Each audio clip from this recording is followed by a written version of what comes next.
ವೇದಿಕೆ ಮೇಲೆ ಬಂದು ಆಸೀನರಾಗಬೇಕು ಅಂತ ಕೇಳ್ಕೊಳ್ತೀನಿ. ಮೊದಲಿಗೆ ಜಾನಪದ ಕ್ಷೇತ್ರದಿಂದ ಶ್ರೀ ಸೋಮಣ್ಣ ದುಂಡಪ್ಪ ಧನಗೊಂಡ, ಶ್ರೀಮತಿ ಸಿಂಧು ಗುಜರನ್, ಶ್ರೀ ಎಲ್ ಮಹದೇವಪ್ಪ ಉಡಿಗಾಲ ಅವರ ನಂತರ ಸಂಗೀತ ಕ್ಷೇತ್ರದಿಂದ ಶ್ರೀ ದೇವೇಂದ್ರ ಕುಮಾರ್ ಪತ್ತ ಸಂಗೀತ ಕ್ಷೇತ್ರದಿಂದ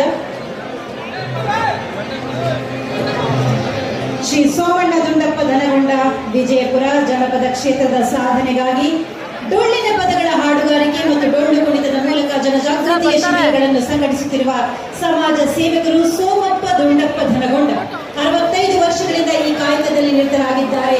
ಸೋಮಪ್ಪ ದುಂಡಪ್ಪ ಧನಗೊಂಡ ಡೊಳ್ಳಿನ ಪದಗಳ ಮೂಲಕ ಧಾಟಿಯನ್ನ ಉಳಿಸಿಕೊಂಡಿರುವಂತಹ ಹೆಗ್ಗಳಿಕೆಗೆ ಪಾತ್ರರಾಗಿದ್ದಾರೆ.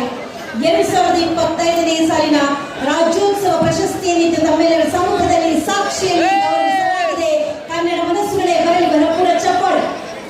ಶ್ರೀಮತಿ ಸಿಂಧು ಗುಜರಾತ್ ದಕ್ಷಿಣ ಕನ್ನಡ ಜಾನಪದ ಕ್ಷೇತ್ರ ಕರಾವಳಿಯ ದೈವಾರಾಧನೆಯ ಸಂದರ್ಭಗಳಲ್ಲಿ ಪೂಜೆಯ ಅಂಗವಾದ ಪಾಠದ ಹಾಡುಗಾರಿಕೆಯಲ್ಲಿ 6 ದಶಕಗಳಿಂದ ತೊಡಗಿಸಿಕೊಂಡಿರುವ ಸಿಂಧು ಗುಜರಾತ್ ಸಮುದಾಯದ ಹಿರಿಯ ಕಲಾವಿದರು ಜುಮಾದಿ, ಜಾರಂದಾಯ, ಅಣ್ಣಪ್ಪ ಪಂಜುರ್ಲಿ, ಕಾಂತಾಬಾರೆ, ಬೂದಬಾರೆ, ಸಿರಿ ಸಂಧಿ, ಬೊಬ್ಬರ್ಯ, ಕೋಟಿ ಚೆನ್ನಯ್ಯ, ಪಿಳಿಚಂಡಿ, ಉಳ್ಳಾಯ ಸೇರಿದಂತೆ ನೂರಾರು ಸಂದರ್ಭಗಳಲ್ಲಿ ತಮ್ಮ ನೆನಪು ಮತ್ತು ಕಂಠಸಿರಿಯಿಂದ ಜನಪ್ರಿಯವಾಗಿರುವ ಸಿಂಧು ಗುಜರಾತ್ ಕರಾವಳಿಯಲ್ಲಿ ಪ್ರಖ್ಯಾತವಾಗಿರುವ ಬಲ್ಗುಂಜ ಜುಮಾದಿ, ನಡಿಬೆಟ್ಟು ಜುಮಾದಿ, ಜೋಗಿಬೆಟ್ಟು ಜುಮಾದಿ, ಕರ್ನಿರೆ, ಜಾರಂದಾಯ ಸೇರಿದಂತೆ ಅನೇಕ ಪ್ರಕಾರಗಳಲ್ಲಿ ಗುರುತಿಸಿಕೊಂಡಿದ್ದಾರೆ. ದೈವಾರಾಧನೆ ಉತ್ಸವಗಳಲ್ಲಿ ಪಾಠನ ಸೇವೆ ಸಲ್ಲಿಸಿದ್ದಾರೆ.